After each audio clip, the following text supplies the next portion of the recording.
자, 도함수의 활용 세 번째, 방정식에서의 활용 먼저 해보죠.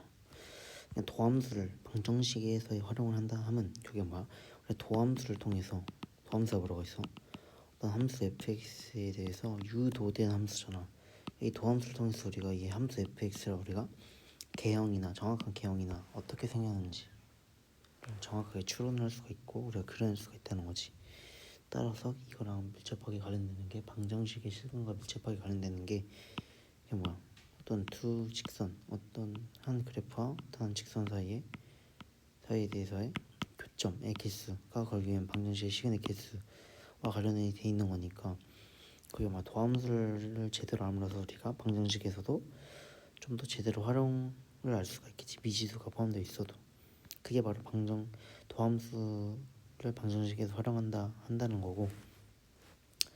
3차 방정식의 근의 판별에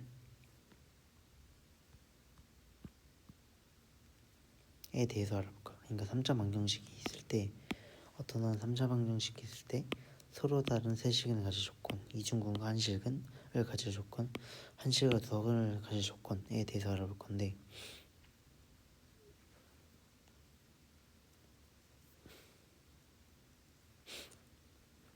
일단 서로 다른 세 식을 가질 조건은 3차 방정식이 이렇게 있으면 서로 다른 세 식을 갖는다는 것은 여기 이 사이, 이 극대값과 극소값 사이에 뭐가 있어야 된다는 거야. x축이 있어야 된다는 거잖아.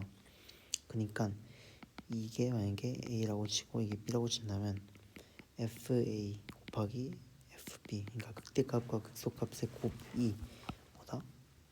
왜냐면 하나 양수 하나 음수여야 되니까 0이어야 한다는 이런 조건이 될 수밖에 없는 거고, 이중근과 다른 한식을 가지려면 그래프가 어떻게 생겨야 되냐면 최고차항 양수면 이런 식으로 교점 접하고 아니면 접하고 교점 갖는 이런 느낌으로 그려져야 되는데, 이게 무슨 말이야? 결국에는 fa, 그러니까 극대값과 극소값이 있으면 fa 곱하기 fb가 뭐가 된다? 뭐가 될 수밖에 없다. 왜냐면 이게 이중근과 다른 한식이 나왔을 때는 둘 중에 하나는 무조건 0이니까 값이 0일 수밖에 없다. 이 조건이 이중근과 다른 한식을 가질 때 3차 방정식의 근의 판별이 될 것이다라는 것을 알 수가 있고, 한식근과 두학을 가질 조건은 뭐가 될까? 그냥 이 극소값에 해당하는 값이 뭐보다 크면 돼? 0보다 크면 되잖아. 그러니까 얘가 극대값의 x좌표가 a고 극소값의 x좌표가 b라고 한다면 fb가 0보다 더 작으면 되잖아. 0보다 더 크면 되잖아. 이런 조건까지 만족을 하면 한실근과 두근을 가질 조건이 될 수밖에 없다는 거지.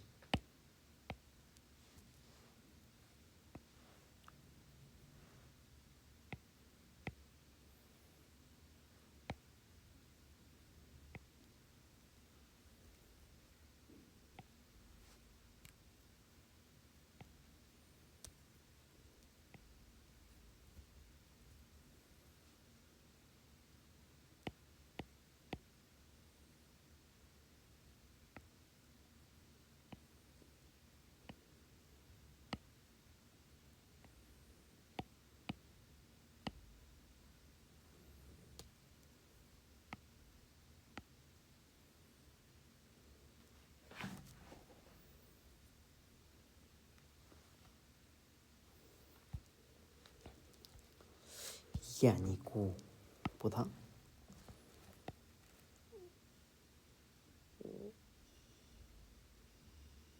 한실근과 두학을 가지려면 최고차항 양수라면 어떤 경우가 있을까?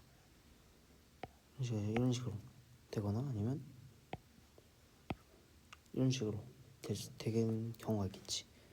한마디로 극대값과 극소값의 부호가 같아야 된다는 말이잖아.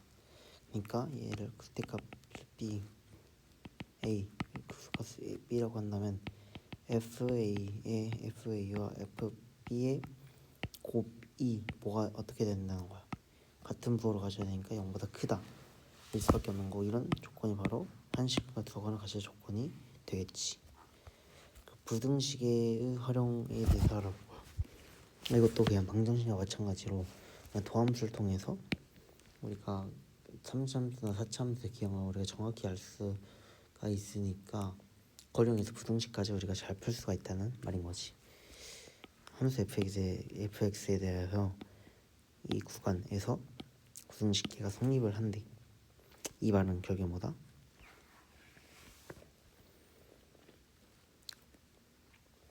그냥 3차함수가 있겠지. 이런 식으로 있을 텐데 일단 또 구간이 있을 거고, 근데 한마디로 이 구간이 정해졌을 때의 최소값, 어딘가 있을 이 구간 사이에 있을 어딘가에 있을 최소값이 뭐야? 최소값이 0보다 더 크거나 같으면 되죠. 그러니까 FA 또는 FB 또는 이 극대값 극소값, 그러니까 이 기준값 그리고 극대값 극소값 중에서 최소값이 하나 있겠지. 그 최소값이 0보다 최소값이 0보다 크거나 같으면 되는 거잖아.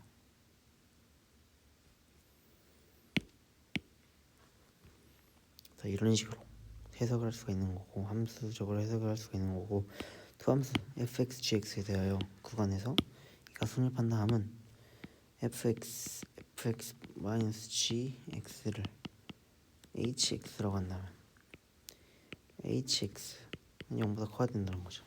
이게 결국 뭐 이거랑 똑같으니까 HA 또는 HB 또는 또 극대값 극소값이 어쨌든 얘들 중에서 최소값이 0보다 크거나 같으면 이게 성립할 수밖에 없겠지.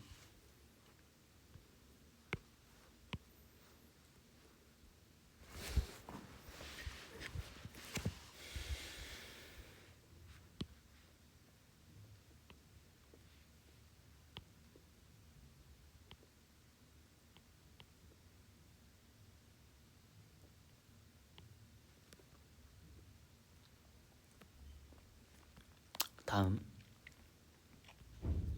항상 증가한다, 항상 감소한다는 말은 이게 뭐다? 도함수가 0보다 크거나 같다, 증감수라는 거고, 항상 감소한다는 것은 감소한다는 거고, 도함수가 0보다 작거나 같다라는 것이. 이 말은 항상 증가하거나 항상 감소하면 일단은 1대1 함수를 넘어서 1대1 대응이 되고 1대1 대응이 되기 때문에 역함수가 존재한다.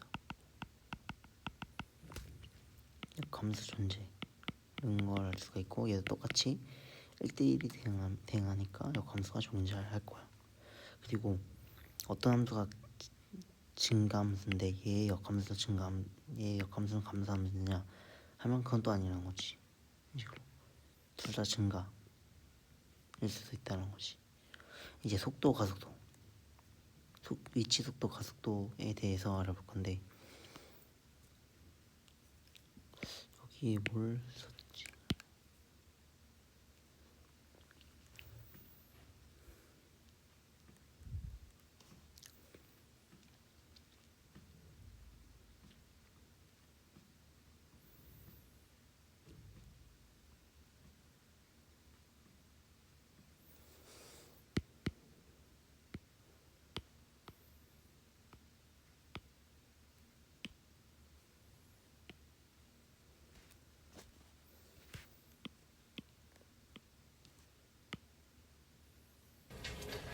우리가 원래 쓰던 용어.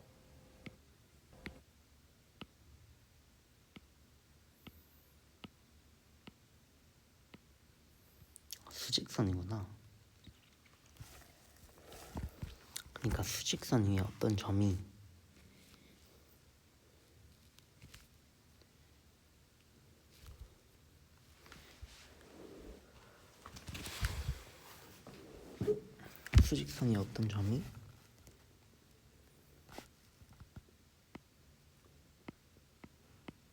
이동을 한다고 했을 때 그때의 위치를 우리는 뭘로 표현할 수 있다? 시간으로 표현을 할 수가 있다는 거지.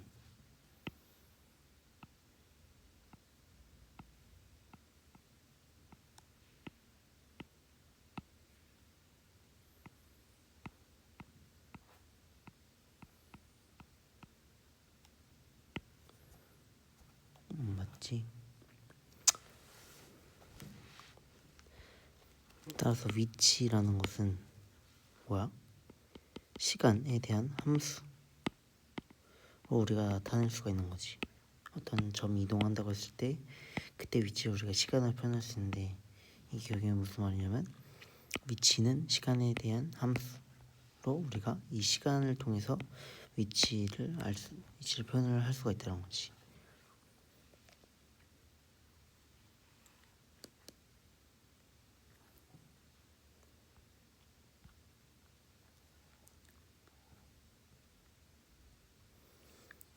예를 들어서 뭐 이런 한 점이 있다고 해보자. 이때 x 값이 1이고 이때 y 값이 3이야. 이 두 점의 기울기, 뭐 예를 들어서 이런 식으로 그래프가 있을 때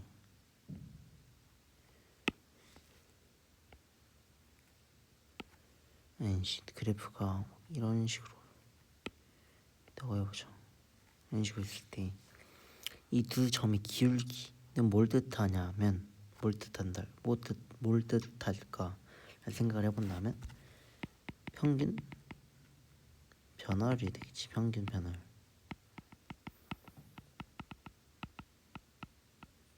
즉 뭐다? 평균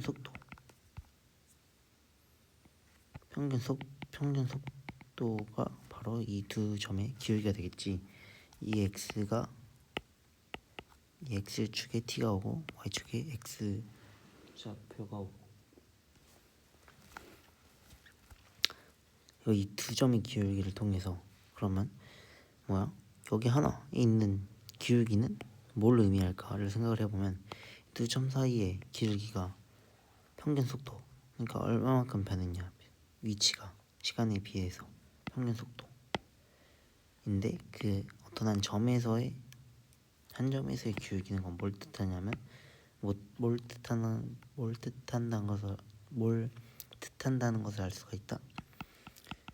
이 순간 속도, 한 점에서의 기울기는 그 위치에서의 점 P의 순간 속도라는 것을 알 수가 있고,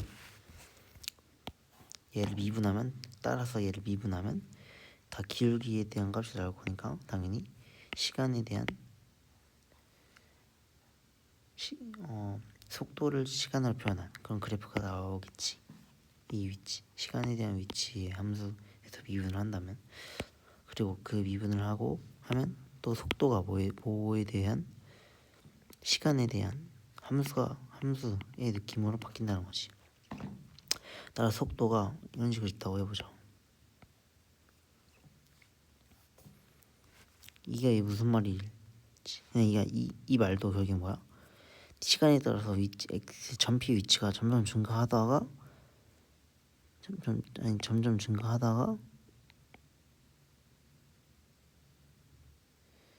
나중에 다시 돌아오게 된다는 거지. 이런 식으로 다시 돌아오잖아.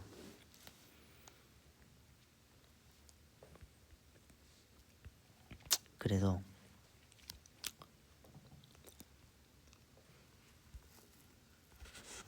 운동 방향이 바뀌려면 그게 뭐야? 이렇게 x축의 x 이거에 대해서 이렇게 앞으로 갔다가 다시 뒤로 오려면 이 그 지점에서 뭐야? 잠깐 멈추는 순간이 있겠지. 따라서 운동 방향이 바뀌면 그 운동 방향이 바뀌는 그 순간, 그 위치가 다시 위로 올렸다가 다시 내려가는 위치로 올라가는 그 순간인데, 그때 순간 속도가 0이 된다는 것을 알 수가 있지. 그리고 이것도 뭐야? x축이 t고 여기 y축이 v잖아. 속도. 이것도 두 점의 기울기를 뭘 뜻해? 여기서는 평균 가속도가 되겠지. 그지?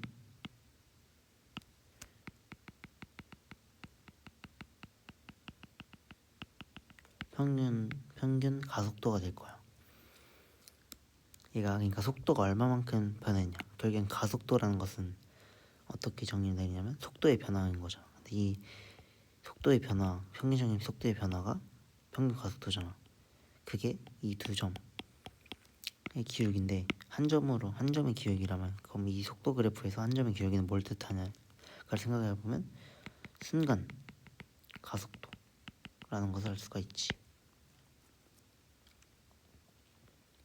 내가 속도가 0보다 하면 양의 방향, 운동 방향이 양의 방향으로 일어난다는 것을 알 수가 있고, 속도가 음수 이런 식으로 함수가 이런 식으로 됐다 하면 속도가 음수라면 운동 방향이 바뀌었다는 것을 알 수가 있고, 원래 속도가 이렇게 양수였을 때는 이렇게 쭉 앞으로 갔다가 약간 속도가 바뀌긴 했는데 계속 앞으로 간 거지. 근데 그러다가 계속 앞으로 가다가 나중에는 여기 이 지점에서 어떻게 돼? 운동 방향을 바꾼 거지. 마이너스 쪽으로, 음수 쪽으로, 뒤로. 이때가 이 지점이 바로 운동 방향을 바꾸는 지점이라고 할 수가 있겠지. 그리고 그래서 결국에는 이 속도 그래프를 미분하면 또 뭐가 될까?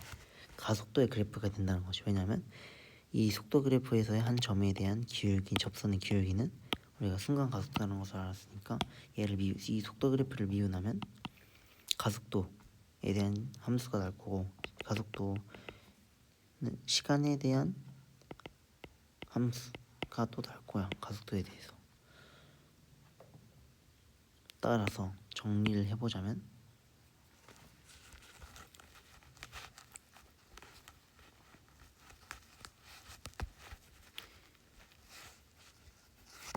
위치의 순간